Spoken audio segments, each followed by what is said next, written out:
Durante esta clase vamos a abordar el repaso para prueba unidad 3 de Historia y Geografía de sexto año básico. El objetivo de la clase es repasar los contenidos sobre organización de la República, ciclo del salitre y cuestión social para evaluación de unidad 3. Lo primero que repasaremos durante esta clase es el periodo de ensayos constitucionales que abarca desde el año 1823 con la abdicación de Bernardo Higgins hasta la batalla del Ircay en el año 1829. Bien, durante este periodo de ensayos constitucionales, Chile está organizándose como república, por lo cual necesita la creación de una ley fundamental que rija la vida de las personas ya en el ámbito de leyes y en el ámbito político. Bien, en este periodo de ensayos constitucionales se desarrollan 3 intentos de ensayos constitucionales, pero ninguno de estos 3 fue aplicado a nuestra nación. Bien, el primero de estos ensayos constitucionales se denomina Constitución de 1823 o Constitución Moralista. ¿Ya? Esta constitución se desarrolla durante el gobierno de Ramón Freire, bien, con los aportes de Juan Egaña, quien es el encargado de crear esta constitución, bien, y en este se establece que el Poder Ejecutivo está por 4 años con la posibilidad de ser reelecto. Por otra parte, establece que el Poder Legislativo está conformada por una Cámara del Senado conservador que es permanente. ¿Ya? Esto quiere decir que no tiene cambios durante el tiempo. Bien, no hay o sea, no hay elecciones para poder ir rotando este cargo. Bien, por otra parte está la Cámara Nacional de Convocatoria Especial, que es una cámara que se convoca solo en la situación excepcional de que exista algunas diferencias entre lo que es el Poder Ejecutivo y el Poder Legislativo. Si esto llegase a ocurrir, si existen enfrentamientos entre ambos poderes, interviene lo que es la Cámara Nacional de Convocatoria Especial. También en esta constitución se establece que el sufragio es censitario, bien, y que la religión es católica apostólica romana de tipo obligatoria, bien. Esta constitución moralista se ve muy anclada y se ve muy relacionada con lo que es la Iglesia Católica. ¿Ya? El Estado y la Iglesia Católica están prácticamente juntos en lo que es la decisión de situaciones políticas de nuestro país. Esta constitución interviene bastante en lo que es la vida de las personas, por lo cual la sociedad se siente un poco disgustada con la situación y finalmente esta constitución es rechazada y nunca aplicada. Luego de esto se intenta crear una nueva constitución, pero a esto se le denomina leyes federales de 1826.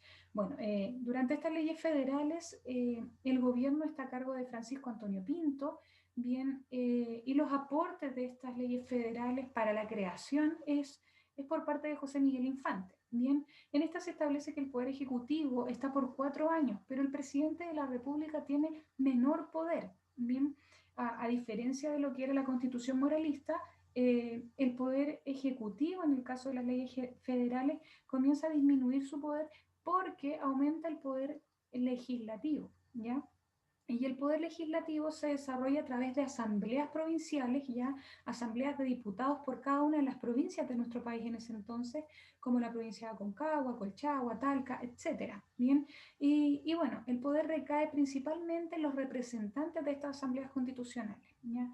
En esta oportunidad, nuestro país se dividía en provincias. ¿Ya? Lo que intentaron hacer con estas leyes federales era más o menos funcionar como en el estilo de Estados Unidos actualmente. Estados Unidos tiene estados y cada uno de los estados tienen estas asambleas ya que tienen en cierto modo bastante poder político, ya si bien ellos tienen un presidente de la República que es el representante del país, aún así los estados tienen bastantes atribuciones políticas para cada una de sus localidades.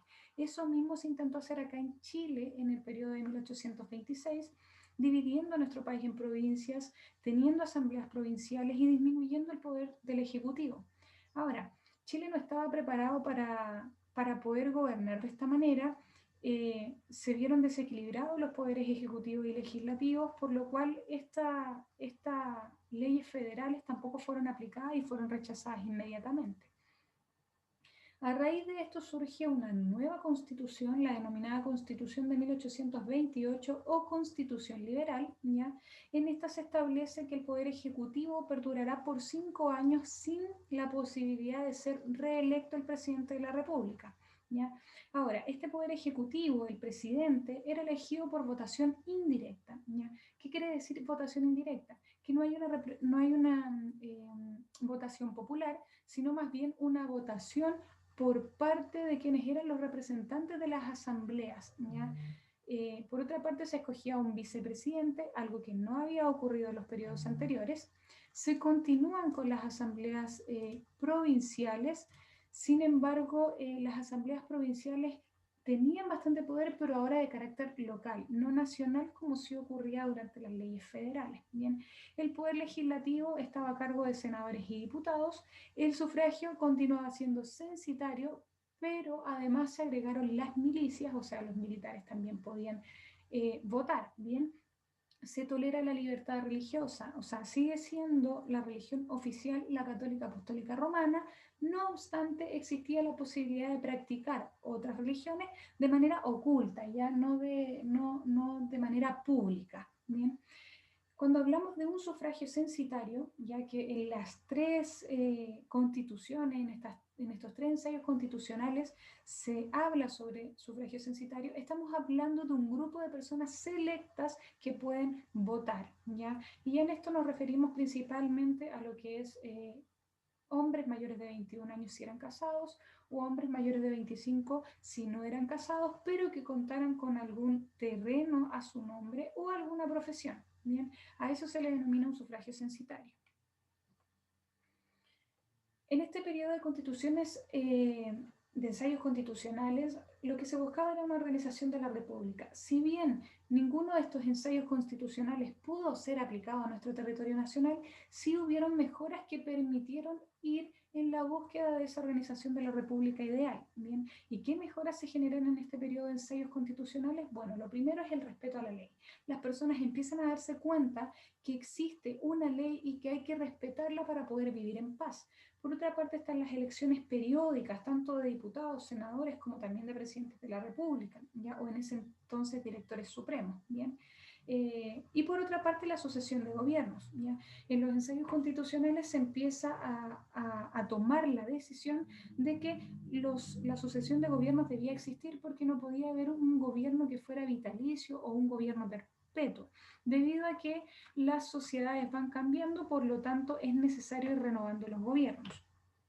Y que da término a este periodo de ensayos constitucionales es la batalla del Ircay en el año 1829, en el cual sale como triunfadores el grupo conservador, ¿ya? Grupo conservador que está muy vinculado a lo que es la Iglesia Católica. A raíz de este triunfo en la batalla del Ircay, posterior a lo que es el periodo de ensayos constitucionales, aparece lo que es la República Conservadora. Durante la República Conservadora tenemos a un gran personaje que es Diego Portales, un personaje que logra generar distintos idearios y poder ser un influente en toda la sociedad y también en el ámbito político. Diego Portales, pese a nunca haber sido presidente de la República, sí tuvo mucha incidencia a través de los distintos ministerios a los cuales pertenecía, ¿ya? Diego Portales creó un denominado ideario portaliano, ¿ya? En el cual se establecen distintas ideas. La primera es el ideal del orden, que tiene que ver con la creación de una guardia cívica, una especie de seguridad ciudadana hoy en día, ¿ya? Diego Portales consideraba que para que la sociedad estuviese en orden y de acuerdo a los parámetros necesarios para formar una república, debía haber un grupo de personas encargados de cuidar las distintas realizaciones de la sociedad. Por otra parte está su ideal de autoritarismo, que tiene que ver con el poder ejecutivo y el poder del presidente de la República, y este considera que el poder ejecutivo debe tener altas atribuciones constitucionales, debe ser capaz de crear leyes, de vetar leyes, de proponer leyes, etc. Y por último, el rol del Estado. ¿Ya? Él consideraba que el Estado era el encargado de generar en la ciudadanía la cultura cívica y el patriotismo.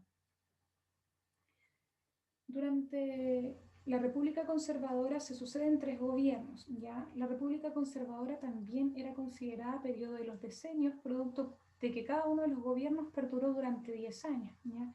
El primer gobierno es el de José Joaquín Prieto, que está desde 1831 hasta 1841, Durante este gobierno se realizaron distintas realizaciones, bien, y la primera de ellas es la promulgación de la Constitución de 1833, que es la primera constitución que se aplica a la nación de Chile, bien.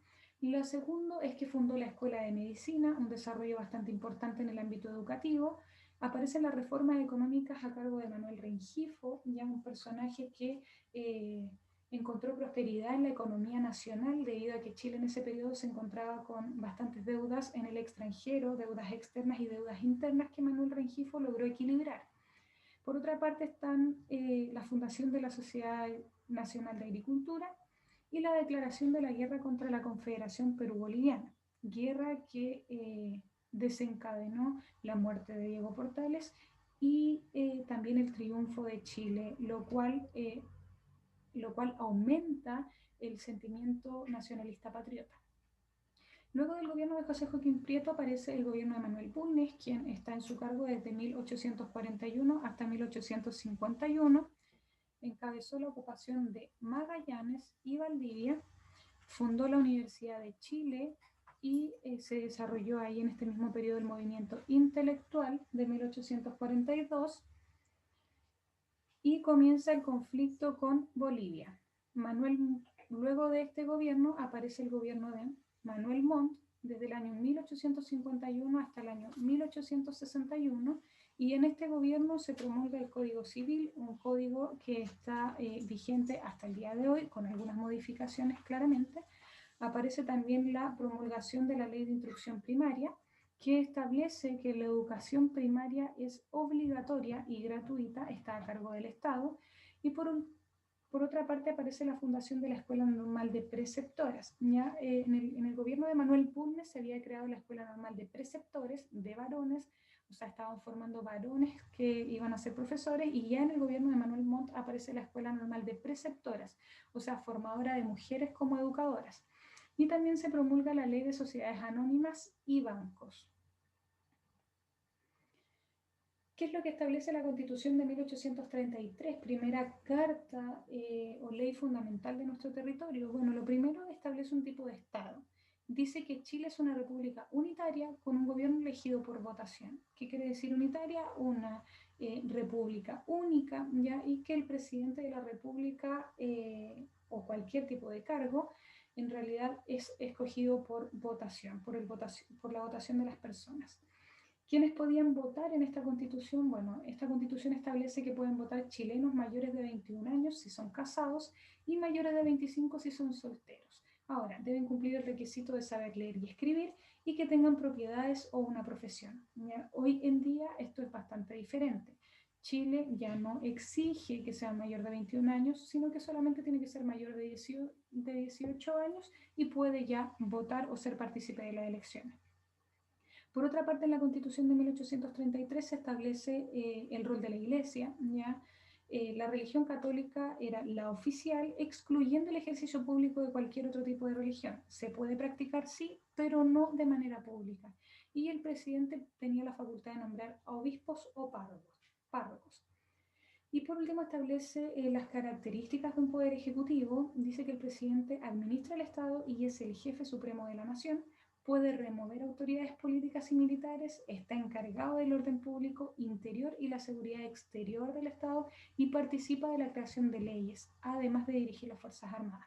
Y en esta Constitución de 1833 se plasma muy claramente todas las ideas que tenía Diego Portales, muy claramente el ideal de autoritarismo por parte del presidente de la República, porque en esta Constitución el presidente tiene altísimas atribuciones constitucionales. O sea, consideremos que el presidente es el encargado de poder escoger o remover a las distintas autoridades de los distintos poderes del Estado. Por otra parte, tiene la facultad de escoger a los militares, dirige las Fuerzas Armadas, es encargado de cuidar a nuestro país de los ataques exteriores y también de los ataques internos. O sea, el presidente de la República era prácticamente todo para el territorio nacional.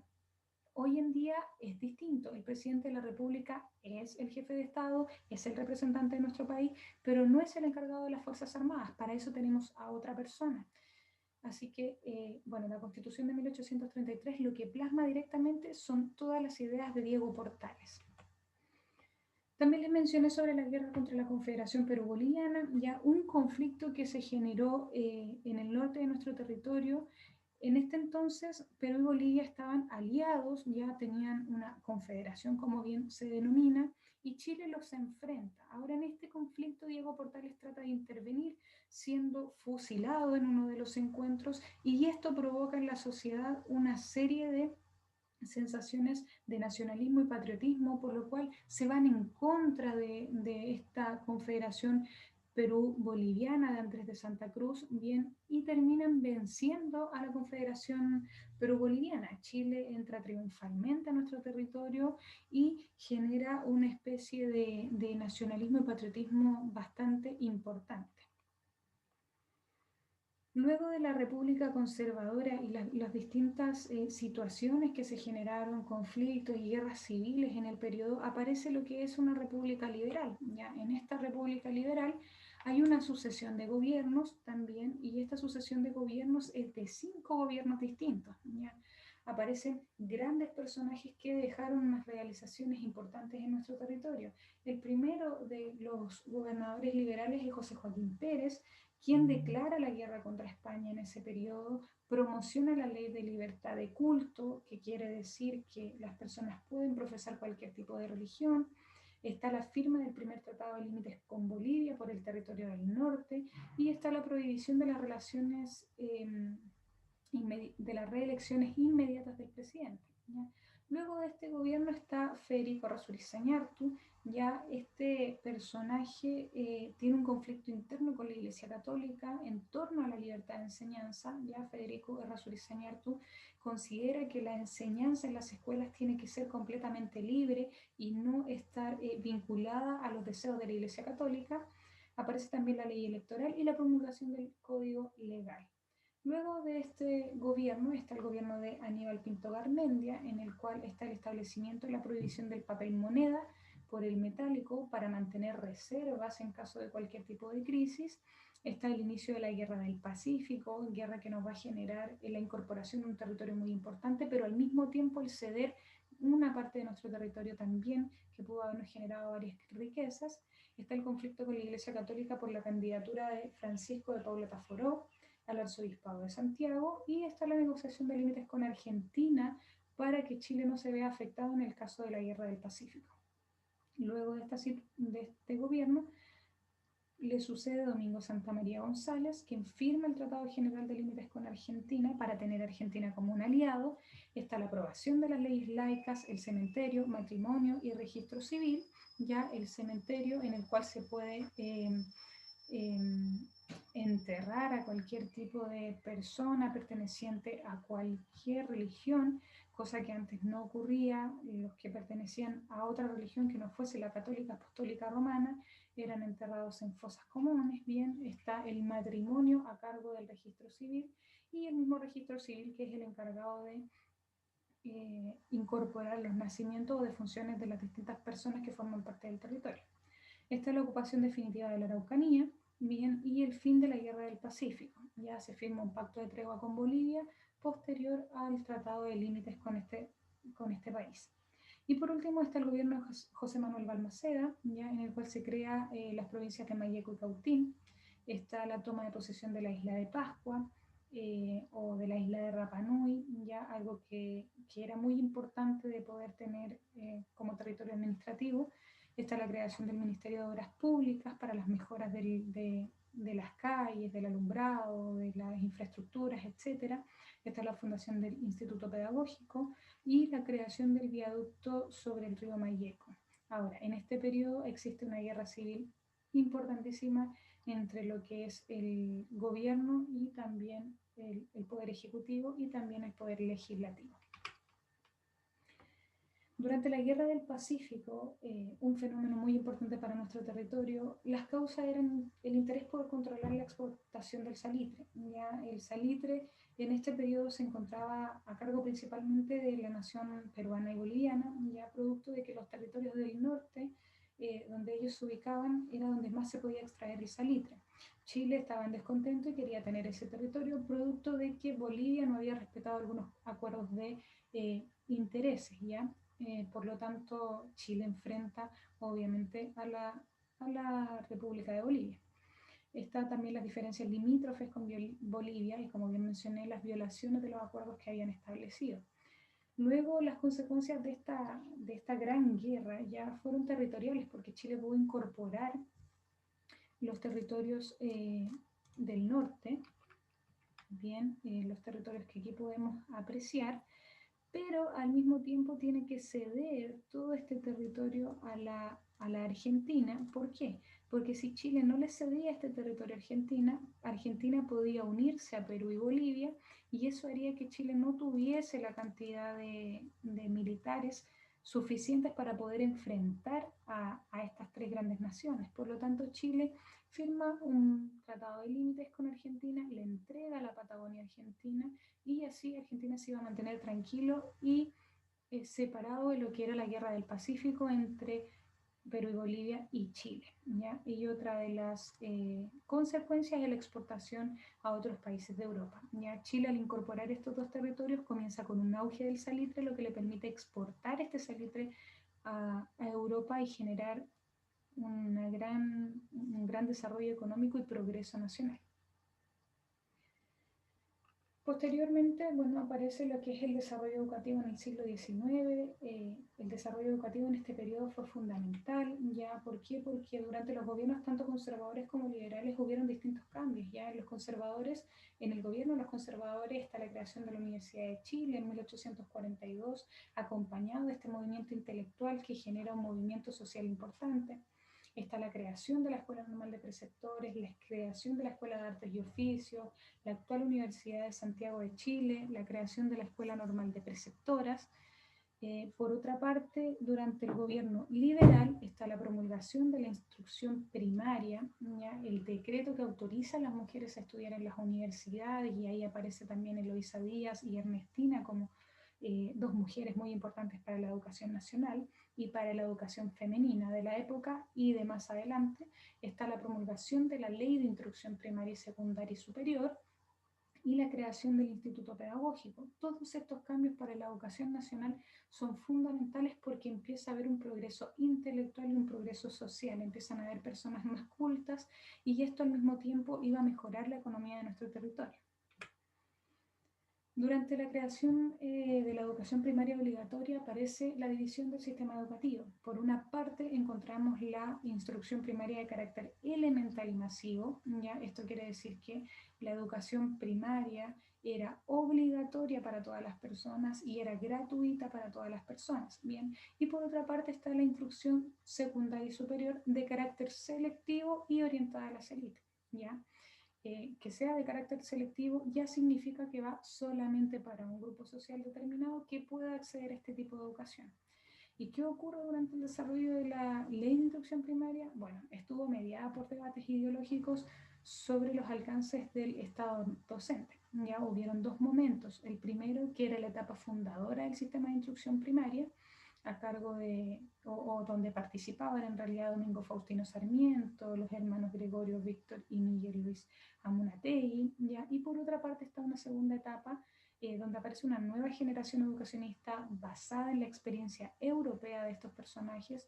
Y bueno, en esta oportunidad participan Valentín Letelier y Claudio Mate y José Abelardo Núñez. Luego de todo este progreso y de la incorporación de los territorios del norte producto de la Guerra del Pacífico, aparece lo que denominaremos economía del salitre. ¿Bien? La economía del salitre genera en nuestro territorio ganancias económicas que fueron muy importantes para el desarrollo de nuestro territorio, para el progreso de nuestro territorio, progreso tanto en la parte de obras públicas como también en el ámbito educativo. Sin embargo, existen algunas dificultades que se generaron también en ese periodo, como algunas dificultades sociales que las denominaremos más adelante como cuestión social. La economía del salitre genera tantos ingresos económicos en nuestro país, a pesar de que Chile nunca fue dueño del salitre en un 100%, pero con la exportación que se generaba a todos estos países, como podemos apreciar en la imagen, a Reino Unido, Francia, España, Egipto, Grecia, Sudáfrica, Brasil, Japón, China, etcétera, como Chile le exportaba todo este salitre a esta gran parte del mundo, a través de los impuestos cobrados por la exportación, Chile ya estaba generando unos ingresos económicos que le permitirían ir en progreso, en el progreso nacional. El porcentaje del salitre en las exportaciones durante los años 1890 y 1910, ya que fue el pleno apogeo, el pleno auge del salitre, Chile fue en ascenso, ya partiendo en 1880 con el 26% de las exportaciones del mundo, ya luego ya en el 1895 con prácticamente un 70% y culminando en el año 1910 con aproximadamente el 80% de las exportaciones, lo cual claramente le iba a generar un ingreso importante al territorio nacional. Dentro de este importante desarrollo de la economía del salitre aparecen una serie de cambios en las industrias nacionales, ya aparecen las oficinas salitreras, oficinas que fueron parte importante no tan solo en la economía nacional, sino que también en la vida de las personas, ¿ya? Estas oficinas salitreras cumplían grandes funciones, o sea, además de poder explotar el salitre, cumplían con la función de poder cuidar ya a un grupo de familias que eran de los obreros del salitre, ya tenían la facultad ya de poder cuidar a todo este territorio y poder formarlo. ¿Ya? ¿Cómo eran las oficinas salitreras de ese entonces? Bueno, aquí apreciamos una imagen, cómo era una oficina salitrera en tal, ya aquí podemos encontrar lo que era el sector donde se explotaba, ya donde se desarrollaba la industria salitrera principalmente, y esta otra parte, que es la parte más grande de una oficina salitrera, es donde se desarrollaba la vida de las personas en esa época. Bueno, ¿cómo eran las oficinas salitreras o la vida en las oficinas salitreras? Lo primero era la población. La industria salitrera provocó una fuerte migración de trabajadores de distintas nacionalidades, no tan solo chilenas. Las mujeres que acompañaban a sus maridos se dedicaban al cuidado del hogar y a trabajar en algunos casos como costureras o lavanderas. Por otra parte estaban las habitaciones obreras, que en general los trabajadores vivían en habitaciones ubicadas dentro de las oficinas. Estas viviendas se dividían según categoría del trabajador y al haber una gran cantidad de personas, bueno, las condiciones higiénicas eran bastante malas. ¿Ya? Por otra parte estaba la pulpería, ¿ya? Sin duda alguna la parte más importante de una oficina salitrera, ¿ya? Que para la vida de las personas en este caso, en donde los trabajadores y sus familias solo podían comprar en la tienda de la oficina. ¿Ya? Todos los que trabajaban en este sector de la salitrera no podían ir a la pulpería de otra salitrera, sino que tenían la obligación de comprar solo en esta pulpería porque, bueno, las monedas con las cuales se les pagaban a los trabajadores estaban con un grabado que indicaba que solo podía ser ocupada en la oficina salitrera, en una oficina salitrera indeterminada, ¿ya? En ella se vendían productos básicos como alimentos, ropas y remedios, y para comprarlos utilizaban las fichas que los trabajadores recibían como sueldo en lugar de dinero. ¿Qué provocó el auge de la industria salitrera? Bueno, primero el aumento de las oficinas salitreras. Ya durante estos 30 años o más de 35 años de auge salitrero, pasaron de tener 80 oficinas salitreras a tener aproximadamente 100. Hubo una explosión demográfica, un aumento en la población que triplicó la población de ese entonces. Aumento de trabajos, ya las personas podían optar a muchos más trabajos de los que habían antiguamente. Está el aumento de los recursos fiscales, que permitió el desarrollo en gran parte de nuestro territorio. Está el auge triguero y el crecimiento industrial. Aquí aparece un personaje muy importante que fue llamado el Rey del Salitre, John Thomas North, un personaje que fue capital de las oficinas salitreras en más de un 60%. Ya él era un inglés que invirtió bastante en las oficinas salitreras de nuestro territorio. ¿Qué provoca el fin del salitre? Bueno, lo que provoca el fin del salitre es la crisis económica de 1929 o la Gran Depresión, ya que se llevó a cabo en Estados Unidos, en Nueva York, ya que fue la caída de la bolsa. Bien, y ustedes se preguntarán por qué una crisis económica generada en Estados Unidos iba a poder afectar en lo que es la economía nacional, ya, y en el fin del salitre. Bueno, es así porque gran parte de los inversionistas del salitre y también en Chile solicitaron en muchas ocasiones préstamos a los bancos de Nueva York, y estos, al verse afectados, obviamente iba a repercutir en todos estos inversionistas que habían tenido que ver en algún momento con los bancos de Nueva York. ¿Cuál fue el impacto de la industria salitrera? Bueno, el impacto fue en infraestructura, en mejoras urbanas, en la comunicación, en transporte y también en servicios públicos, ¿ya? Las inversiones públicas en infraestructura fue la construcción de caminos, puentes y puertos. En lo que se denomina mejoras urbanas tiene que ver con la extensión de las redes de alcantarillado y alumbrado público. En lo que respecta a la comunicación, es la instalación de las primeras líneas telefónicas. En lo que es el transporte, amplían las líneas ferroviarias y los tranvías. Y en lo que tiene que ver con los servicios públicos, bueno, aumenta la construcción de hospitales que estaban muy escasos en el periodo, y las escuelas estatales, ya escuelas que son del Estado y no de privados. Ahora, todo lo que fue el impacto del salitre, si bien pudimos apreciar que fue positivo en todas las inversiones públicas, no así fue en la sociedad, ¿ya? Hubo un sector denominado el sector popular que se vio muy afectado en ese periodo, y a raíz de esto se genera lo que denominaremos ahora como cuestión social. ¿Qué es la cuestión social? Bueno, la cuestión social es un conjunto de problemas sociales que viven los sectores populares y también la clase trabajadora en las oficinas salitreras. Aquí podemos apreciar 3 tipos de imágenes correspondientes a conventillos, a personas aglomerándose para buscar agua, etc. Ya las condiciones de vida de este grupo de sectores populares fue bastante precaria, y se vio afectada principalmente la salud de las personas producto del desconocimiento de higiene y bueno, la poca posibilidad de tener higiene en estos sectores o en estos barrios que eran muy precarios. ¿Qué causas y consecuencias hubo durante la cuestión social? Bueno, las causas fue que el proceso de industrialización y la extracción del salitre y la modernización de las ciudades atrajo a mucha población, tanto extranjera como también personas que migraban desde el campo a la ciudad, ¿ya? El incremento de la migración de campo a ciudad debido a la modernización y la indiferencia de los gobernantes de la clase oligárquica, ¿ya? Esta clase no estuvo muy al pendiente de las situaciones sociales que estaban viviendo los sectores populares, y esto generó aún más descontento de la población. ¿Y cuáles consecuencias generó esta cuestión social? Bueno, precarias condiciones de trabajo, las malas condiciones de viviendas, transmisión de enfermedades por falta de conocimiento de higiene, hacinamiento y falta de acceso a agua potable y alcantarillado. Todas estas situaciones, tanto sociales como también así de la clase trabajadora, se transformaron en huelgas y rebeliones por parte de estos grupos obreros, ¿ya?